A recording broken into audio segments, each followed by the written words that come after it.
2000 মানুষ মারার পরেও একজন মানুষের যদি ন্যূনতম লজ্জা না থাকে তাহলে হচ্ছে সে বক্তব্য দিতে চাইতে পারে। এই বাংলায় স্বৈরাচার আসবে না, এটা হচ্ছে মুজিববাদের যারা দোষর তাদের জন্য হুঁশিয়ারি।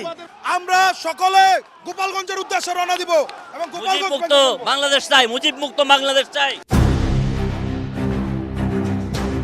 ছাত্র জনতার গণ অভ্যুত্থানের মুখে ভারতে পালিয়ে যাওয়া আওয়ামী লীগ সভাপতি শেখ হাসিনা বুধবার রাত 9টায় ভাষণ দেবেন বলে জানিয়েছিলেন। সে অনুযায়ী আওয়ামী লীগের ফেসবুক পেজ ও ইউটিউব চ্যানেল থেকে লাইভে যুক্ত হন তিনি। ক্ষমতাচ্যুত হওয়ার পর এতদিন চুপ থাকলেও প্রথমবারের মতো ছাত্রদের উদ্দেশ্যে ভাষণ দেন তিনি। এদিকে এর প্রতিবাদে ছাত্র জনতার পক্ষ থেকে ঘোষণা দেওয়া হয়েছিল বুলডোজার মিছিলের। শেখ হাসিনার ভার্চুয়াল অধিবেশনকে কেন্দ্র করে তৈরি হয় উত্তপ্ত পরিস্থিতি।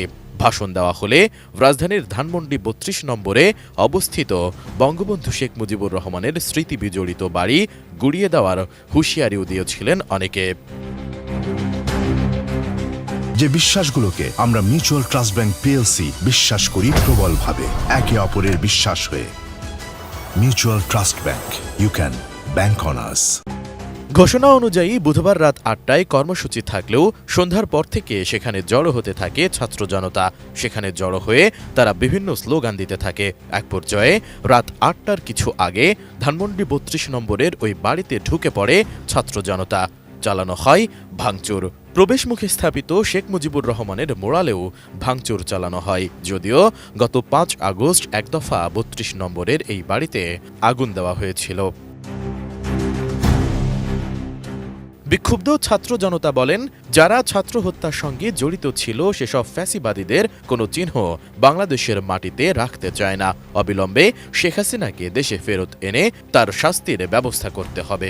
এ সময় উত্তেজিত ছাত্র জনতা বিভিন্ন স্লোগান দিতে থাকেন। এর আগে গেল বছরের 5 আগস্ট বৈষম্য বিরোধী ছাত্র আন্দোলনের ডাকা লং মার্চ টু ঢাকা কর্মসূচিতে উদ্ভূত পরিস্থিতিতে প্রধানমন্ত্রীর পদ থেকে পদত্যাগ করার পাশাপাশি দেশ ছেড়ে ভারতে পালিয়ে যান আওয়ামী লীগ সভাপতি শেখ হাসিনা। এ খবর পাওয়ার পরপরই বিকেলে বঙ্গবন্ধুর ধানমন্ডি ৩২ নম্বরের বাড়িতে অগ্নিসংযোগ করেছিল উত্তেজিত জনতা। অনতিবিলম্বে এই খুনি হাসিনার বিচার কার্যক্রম করতে হবে। আমাদের ছাত্র ভাইদেরকে হত্যা করেছে, এর বিচার আমরা অতিলম্বে চাই এবং অন্তর্বর্তীকালীন সরকারের কাছে আমরা এর বিচার চাই, যাতে খুনি হাসিনা কোনোভাবে এই বাংলাদেশকে নিয়ে ষড়যন্ত্র করতে না পারে। আপনারা দেখেছেন বাংলাদেশে 5 আগস্ট স্বৈরাচার খুনি হাসিনা তার মুদির কাছে গেছে গা। এখন এই বাংলাদেশকে নিয়ে ওই কলকাতাতে বসে, বাংলাদেশকে নিয়ে দিল্লিতে বসে আজকে যে ষড়যন্ত্র করছে, আমরা এর তীব্র নিন্দা এবং প্রতিবাদ জানাই। S I Raj, ATN news, Dhaka.